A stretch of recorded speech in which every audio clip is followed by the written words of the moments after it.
Madam আপনার সাথে বেয়াদবি করছে, আপনি তাকে দরকার হলে তুইলে নিয়ে যাবেন, কিন্তু আপনি সেখানে কেন? নমরুদের গল্প শুনেছ?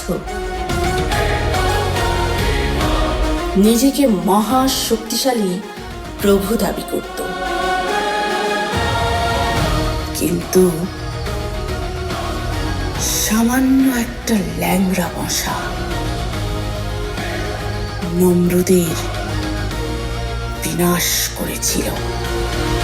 রক্তপিণ্ড জমাট বাঁধে, হিংস্র থাবায় মানুষ কাঁদে, স্কুলের ওই বারান্দাতে